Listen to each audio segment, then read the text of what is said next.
Hello everyone, how are you all? And today we have a new topic and that is direct and indirect speech. मैंने सोचा इसको बना दूं क्योंकि बहुत सारे लोगों का कंप्लेन था कि सर डायरेक्ट और इनडायरेक्ट पढ़ाइए क्योंकि हमारे पास हमको समझ में नहीं आता, जिस तरह से बताया गया है उसे समझ नहीं आता।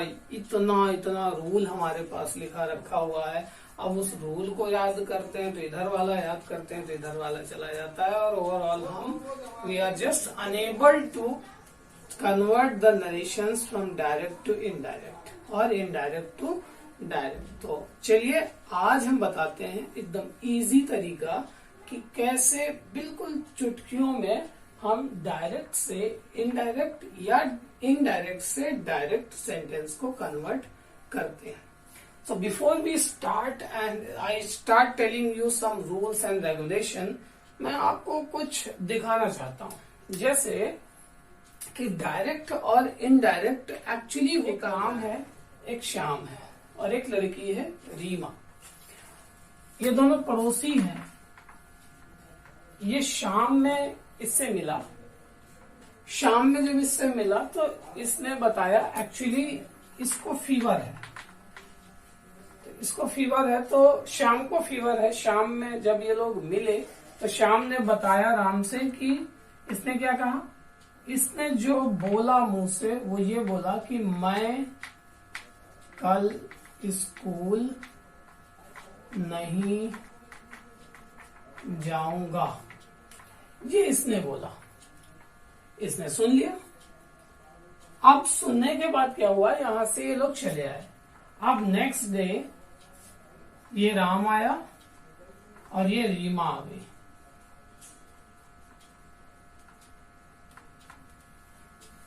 रीमा ने इससे पूछा, रीमा ने राम से पूछा कि श्याम नहीं आया।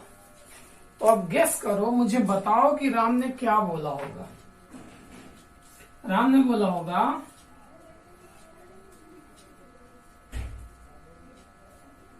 श्याम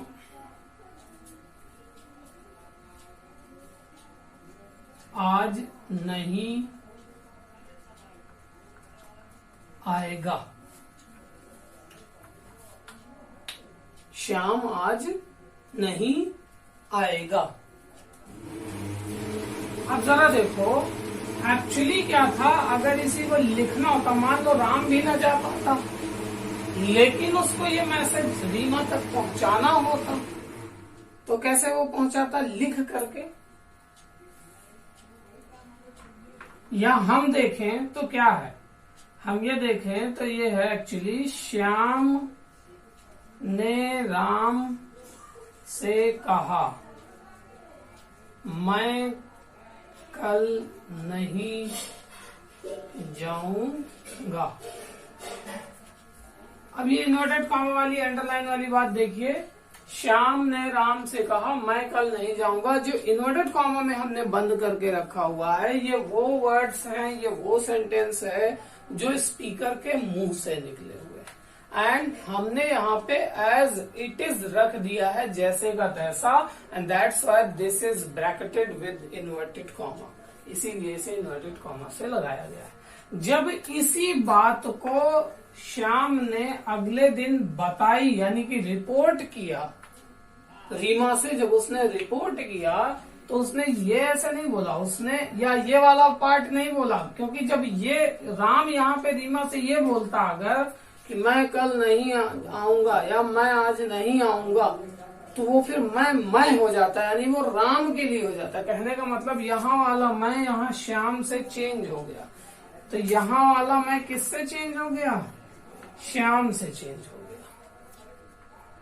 तो कहने का मतलब हमने इसी हिसाब से ये सारी चीजें हम हिंदी में बखूबी जानते हैं, हमको कभी एहसास ही नहीं हुआ कि हम ये सब चीजें आम बोलचाल में प्रतिदिन में सीख गए हैं। ये हमें सबको आता है, हम सब ऐसे ही सुनते हैं किसी की बात और किसी को जाकर के बताते हैं, तो जहाँ पे जो जरूरी चीजें होती है वो हम चेंज करके सामने वाले को बताते हैं, सभी को आता है। बट जब यही बात इंग्लिश में करने आती है तो हम पीछे रह जाते हैं। तो यही हमें समझना है, इसीलिए मैंने हिंदी से बताया आपको कि ज्यादा बेटर तरीके से अंडरस्टैंडिंग बनेगी। अब देखिए यहाँ पे ये इस तरह से चेंज हुआ, इसके साथ साथ कुछ इसके टेंस में भी बदलाव होता है। तो पहला हमने बदलाव क्या देखा कि पहला बदलाव होता है हमारा प्रोनाउन में, दूसरा बदलाव होता है हमारा टेंस में, और तीसरा बदलाव एक होता है टाइम वर्ड्स में। टाइम वर्ड्स का मतलब होता है कुछ ऐसे शब्द होते हैं जो समय को प्रदर्शित करते हैं। There are some words which indicate the time and those are changed with their alternatives while we change a sentence from direct speech to indirect speech. Like if it is today, yeah, it is tomorrow, then we do not write, when we write the sentence in indirect speech, then we do not write tomorrow, then we write the following day. If it is yesterday, the previous day. So like this. So these are the words which denotes the time. इसीलिए हमने इसका नाम दिया है time words.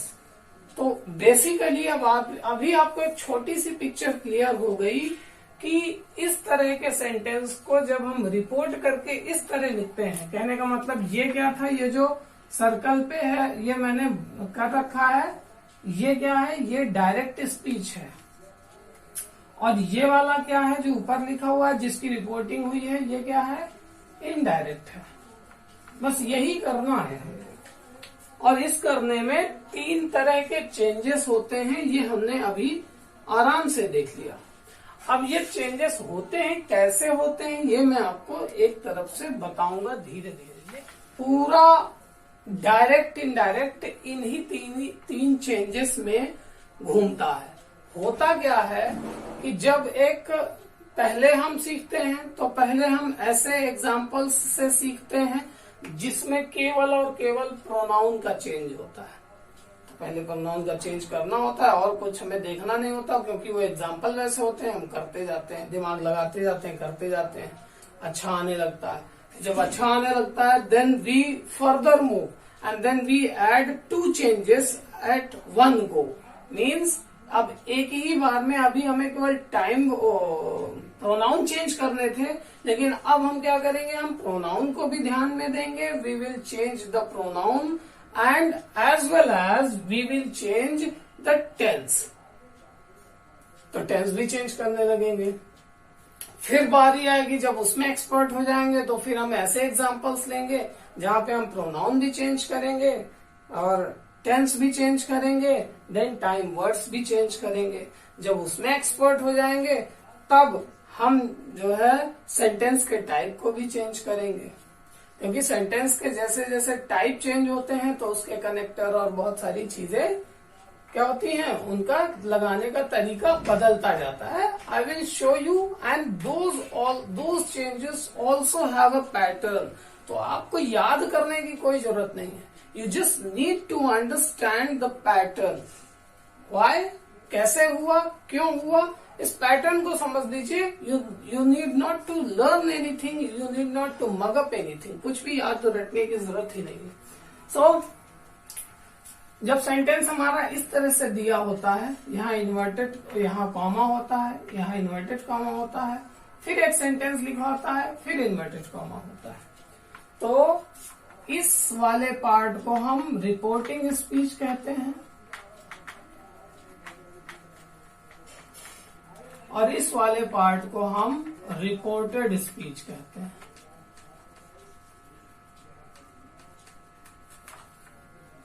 ठीक। Now अब कुछ चीजें हैं, अभी हम केवल पॉजिटिव सेंटेंसेस का, किसी भी टेंस का पॉजिटिव सेंटेंसेस का चेंज करना सीखेंगे। अच्छा, जब प्रोनाउन चेंज करते हैं, अभी हम किसको केवल चेंज करेंगे, प्रोनाउन को। तो प्रोनाउन को चेंज करने में एक रूल होता है। आई होप कि आप में से कुछ लोगों को ये पता भी होगा पहले से। So this is called SON. It is a kind of shortcut, एक तरह का शॉर्टकट है. मीन्स अब यहां पे लिखेंगे हम 1, 2 and 3. It means that first person, 1 means first person subject से चेंज होगा, सेकेंड पर्सन ऑब्जेक्ट से चेंज होगा, and third person there will be no change. N for no change. Now problem यहां पे आ जाती है लोगों को कि अब ये सीखना तो स्टार्ट कर दिए, but actually they don't have any idea what the pronoun is, specially the personal pronoun. एक शॉर्ट नोट में आप पर्सनल प्रोनाउन देख लीजिए, नहीं तो ये समझ में आने वाली चीज नहीं है. फिर दिक्कत यही होती है. Personal pronoun first person, second person and third person. इसको आप बना लीजिएगा वीडियो पॉज करके. Subjective, objective and possessive.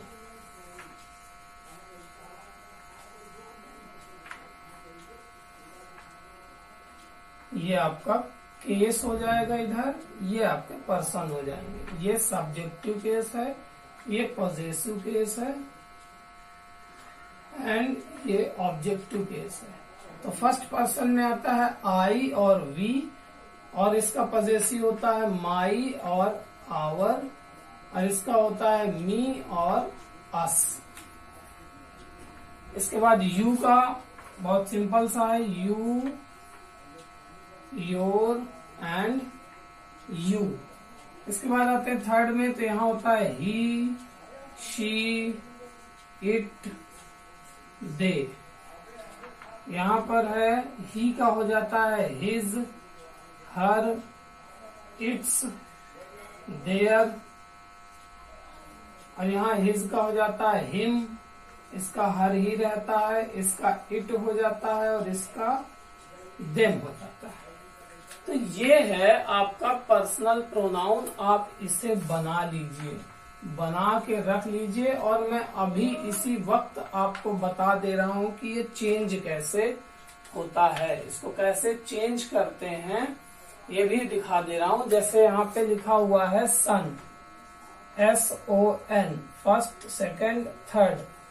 अब आप इसको बना लीजिए, जगह नहीं है यहाँ पे, आप अपने कॉपी पे बना लीजिए. अभी जब सेंटेंस आएगा तब मैं आपसे बोलूंगा कि आप अपने नोटबुक में देखिए. मैं इसको इरेज कर. Ram will say I am a batsman. Ram कहेगा मैं एक बल्लेबाज हूं. ये लिखा हुआ है. अब इसको आपको चेंज करना है डायरेक्ट से इनडायरेक्ट में.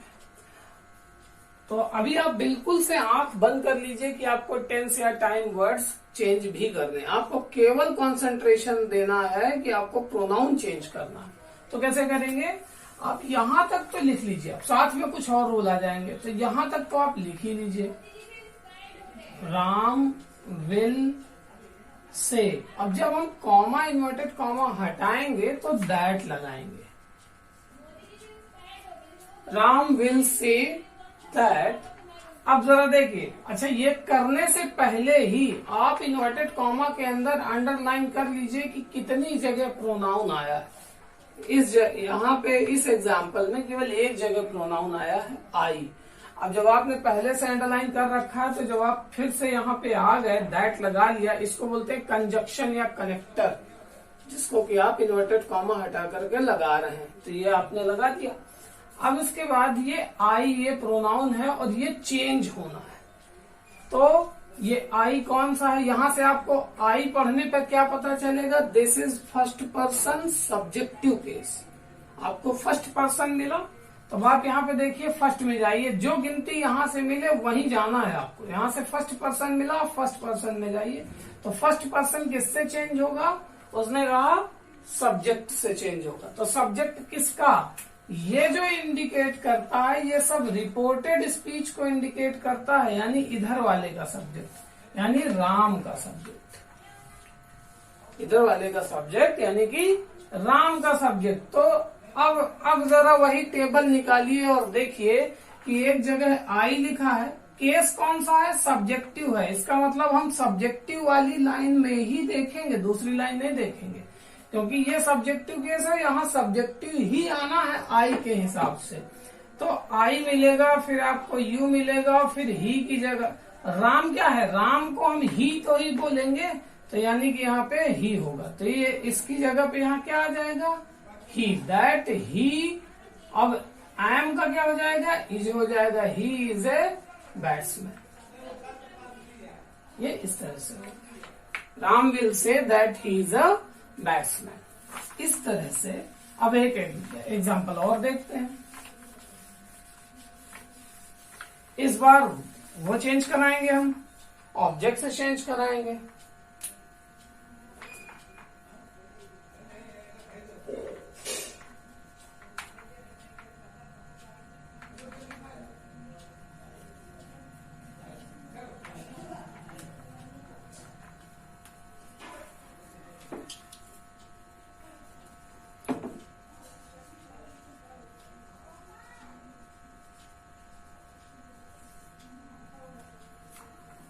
The mother says to me, you are a good boy.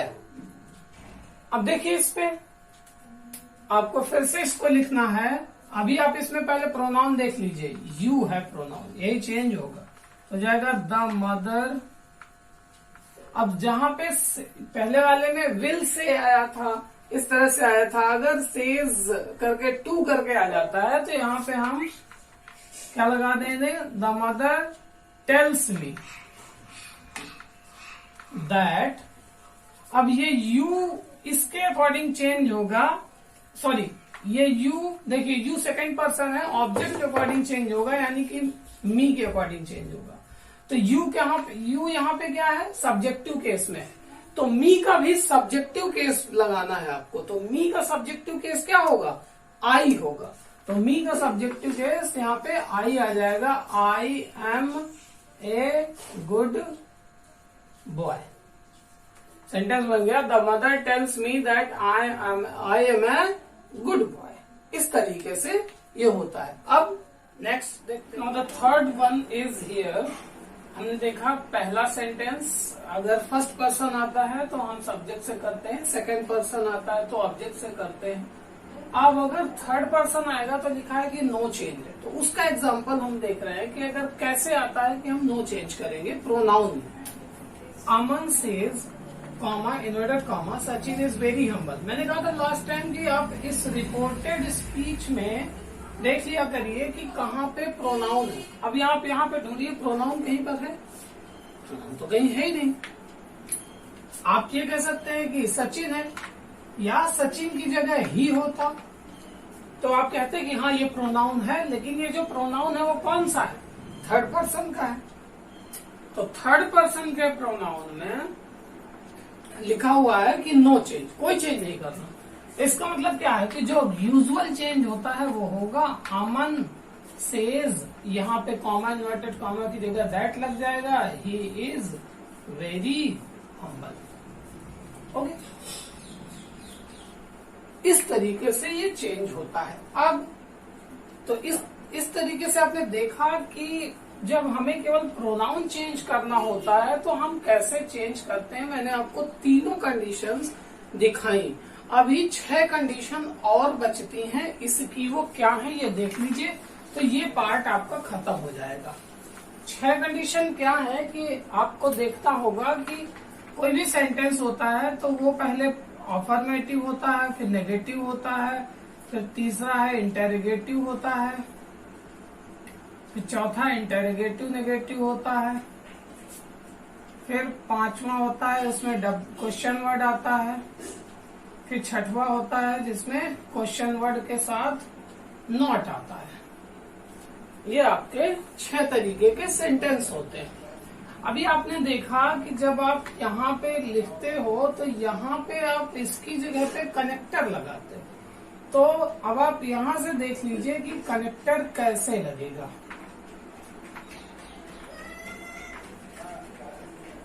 Connector यहाँ पे दैट लगेगा, यहाँ भी दैट लगेगा।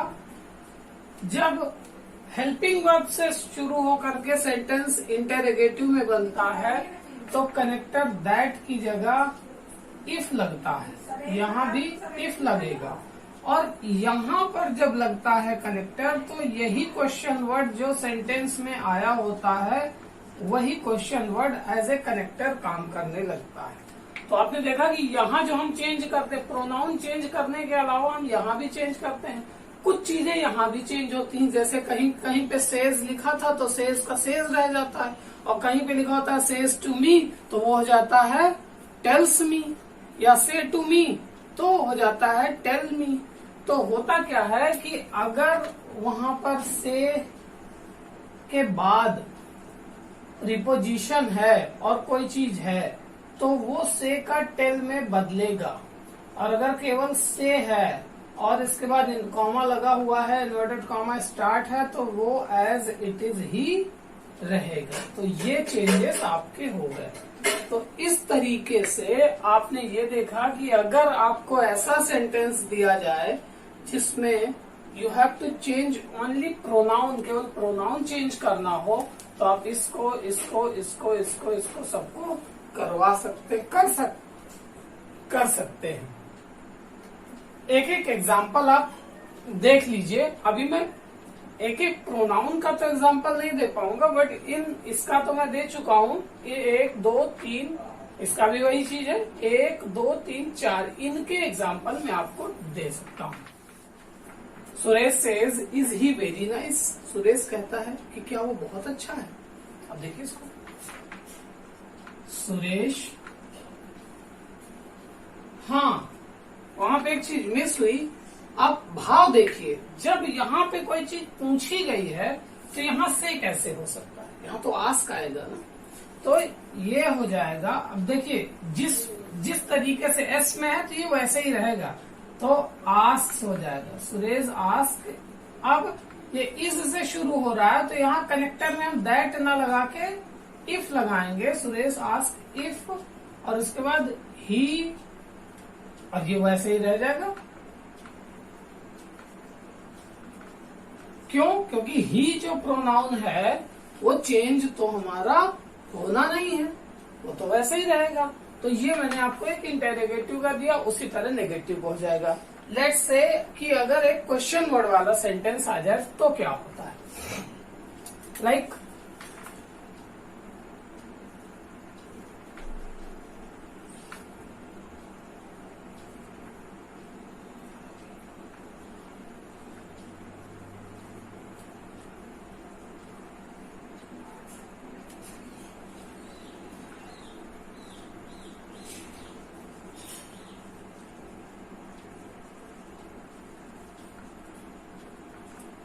माई mom will say to me where are you going.